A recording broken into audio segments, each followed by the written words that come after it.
Welcome to Stump the Pastor. Today's question comes from Ron from Birmingham. He says, "So Pastor, does the Bible mandate that a bride must take her husband's last name?" Well, this is one of those questions that casual Christians often assume must be in the Bible, right? I mean, how we think of marriage comes from the Bible, right? We hear preachers all the time talking about biblical marriage as the standard for what marriage should look like. But my question to such assertion is, which biblical marriage? Because there are lots of different models in the Bible. And I'm guessing that Ron asked this question just so we would explore the biblical account of marriage. So thank you, Ron, for this opportunity to look at our assumptions and ideas of marriage and where we find those in the Bible. Well, first of all, let's remind ourselves that the Bible stretches back many centuries. And we know that early humans had simple arrangements for marriage.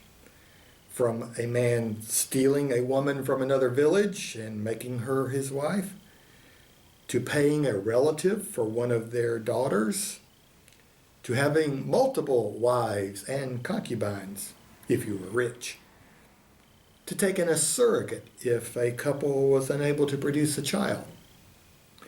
All of these are in the Bible. If we are smart, we don't take them as models for how we enter marriage. We see them as examples of how humans struggle to figure out exactly what marriage is. Now, most of us today want a marriage that is successful and mutual. And we remember that we have the gift of hindsight to see what doesn't always work very well from history. Now, by the time of the Newer Testament, things had advanced where there was greater understanding of the mutuality of marriage, although women would remain subservient to men for centuries more. But this is where we start to get the idea of a woman taking the last name of the husband. Now, the Bible never says that is what must happen.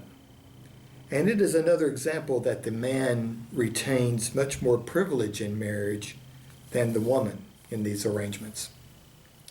The idea, though, of a common last name is to create a new family identity, so everyone in the family has the same last name: husband, wife, and children.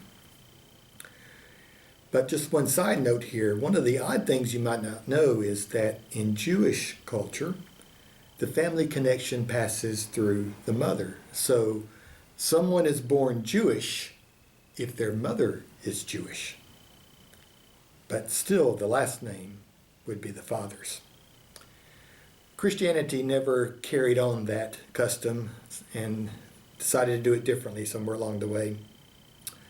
You know, as our understanding of marriage has evolved, and as we have become more aware of the sexist privilege that we give men at the expense of women, we now see couples and families making different decisions for what the family is called.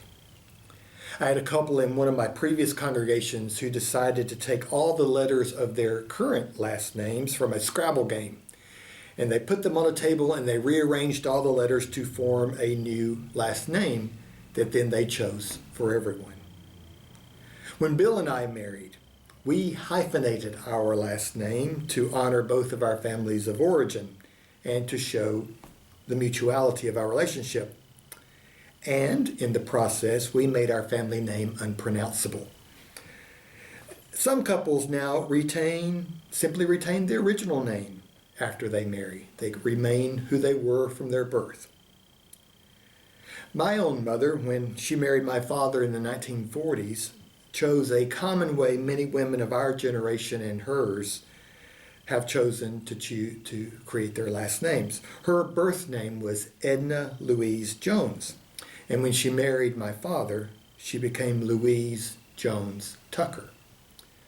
The change preserved her family name and her name. The rub here is that it is still the assumption that the woman has to be the one to change a name, which adds additional legal stress in a name change, while the husband enjoys the privilege of doing nothing. And as someone who went through a legal name change when I was able to finally marry, it can be an arduous experience, not only at the time of marriage, but later in life when documents must be preserved that prove identity. Since Bill and I both share this responsibility in our marriage, both of us have had name changes and we both had to maintain those documents. So we kept some mutuality in the hassle. But to return to Ron's original question, there is nothing in the Bible that says a wife must take the name of her husband in marriage. That has simply become the custom of many in our American culture. So if you are considering marriage, you can choose whatever name you decide as a family. And there are lots of possibilities. Who knows, maybe you will come up with a solution that is not only mutual, but also gives meaning to the family being created by the marriage. If so, let us know here on Stump the Pastor, because I love sharing the creative possibilities that come when we are open to God's grace together. See you next time on Stump the Pastor.